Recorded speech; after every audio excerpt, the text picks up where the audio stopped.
Today we're driving the 2026 Ram 1500. This is a bighorn, and yes, we have the 5.7 liter HEMI V-8. Let's start it up, walk you guys around it, and we will take it for a drive and give you guys some driving impressions, and most importantly, let you hear that 5.7 liter HEMI.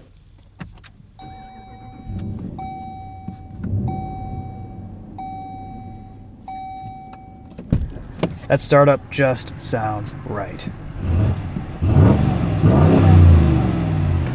395 horsepower, 410 pound-feet of torque. The 5.7 liter HEMI V8 is a $1,200 option on top of the 3 liter standard output Hurricane engine. It's available on all trims except for the RHO and the Tungsten.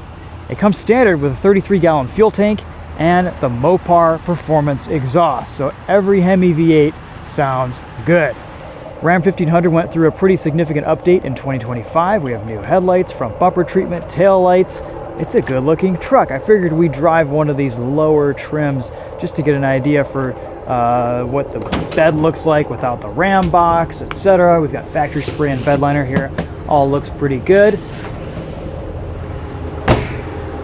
Ram always does a nice job with their bed steps. Easy fold out there.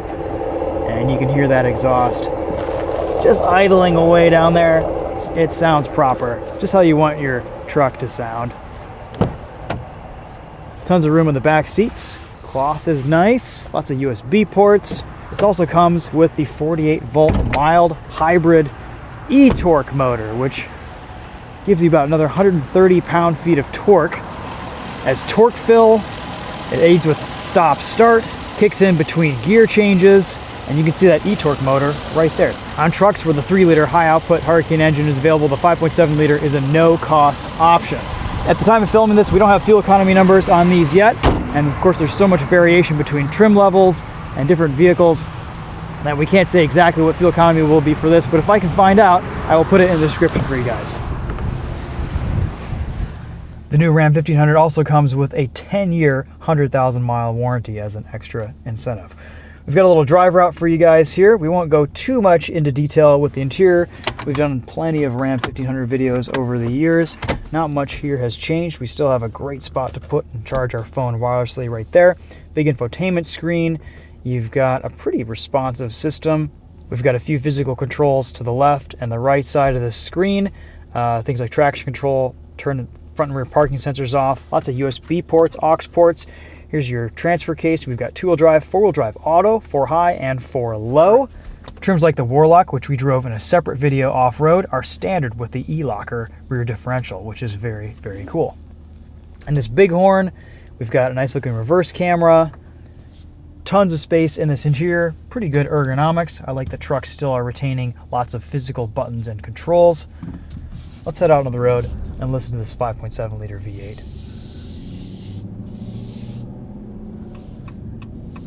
We're filming this today at the Chelsea Proving Grounds, Stellantis' spot for developing new vehicles, tuning powertrains, etc. We've done an autocross course in the Ram 1500, taken it off-road, compared it to the RHO with the Hurricane high output inline 6.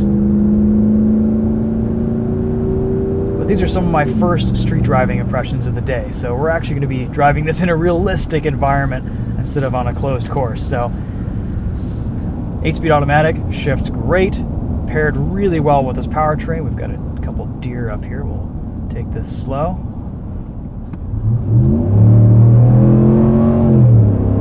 Torque is awesome, power feels fantastic. The eTorque system is seamless, operates smoothly. You don't even really notice it.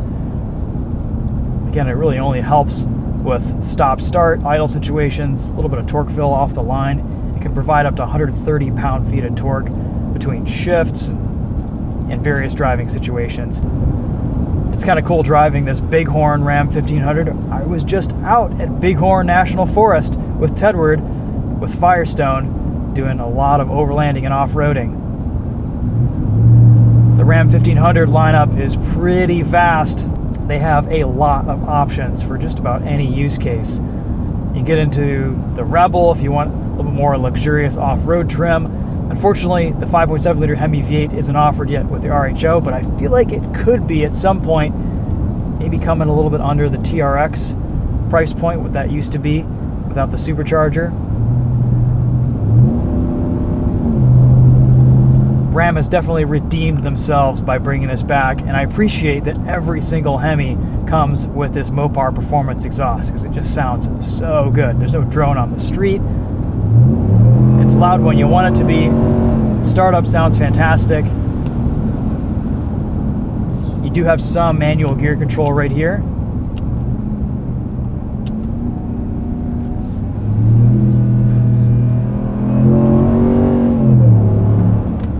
As well as drive modes. Off-road, sport. We'll go into sport right now. That'll shift us into four-wheel drive auto.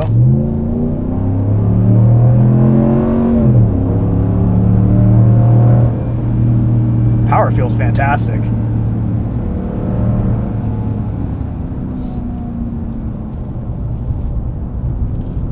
Handles pretty well too.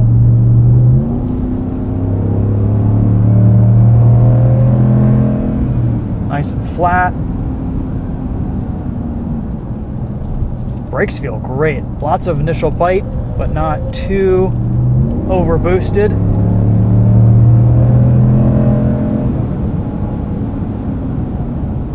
A lot of the trucks that we've been testing recently have been $70,000, $80,000, maybe even more in some cases.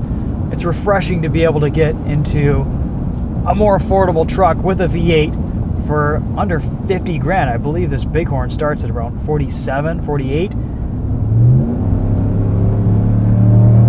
$1,200 for the HEMI V8 seems like a complete bargain, especially considering the Mopar Performance exhaust, I think at one point was $1,700, and the 33-gallon fuel tank was extra too. So if anything, technically saving money by getting the V8 with those options added on automatically. No one's behind us. Let's rip a quick 0 to 60 here. We'll even open that rear window.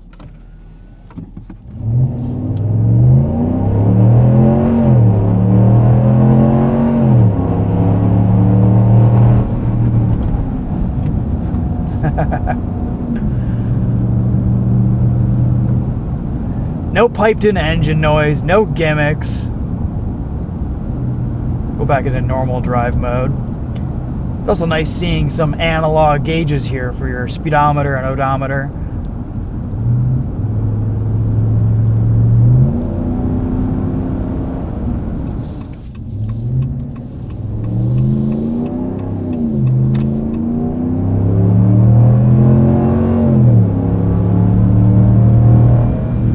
Honestly, power-wise, this feels a little bit quicker than 395 horsepower would suggest. It's torquey. At speed, it's quiet. At light throttle, low RPM, the exhaust is pretty much silent. You're not going to get any drone or annoying tones from that. It really only wakes up at higher revs.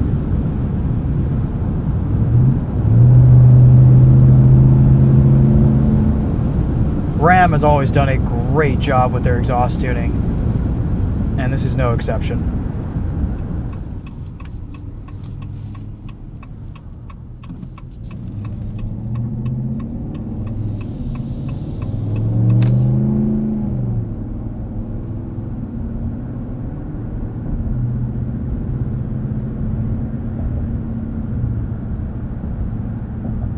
I'm noticing much improved responsiveness with Ram's screens here, from even just the center screen, switching through these different menus to the infotainment. Everything is a lot more immediate and responsive to your inputs.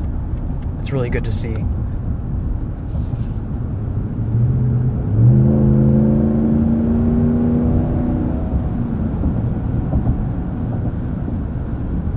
The Hurricane Inline 6 was also a great engine. It was super quiet, super smooth, made great power.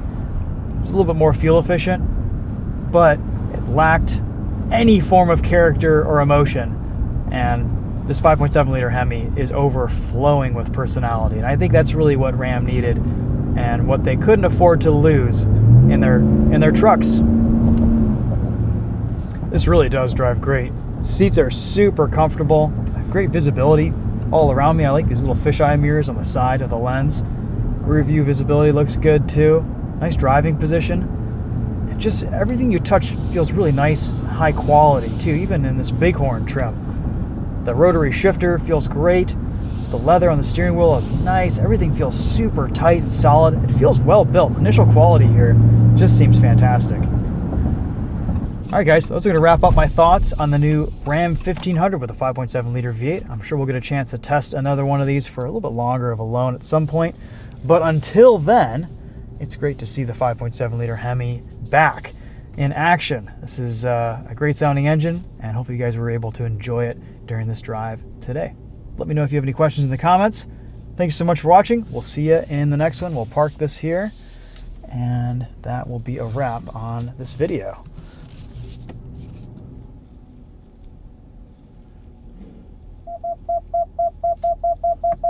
Cool.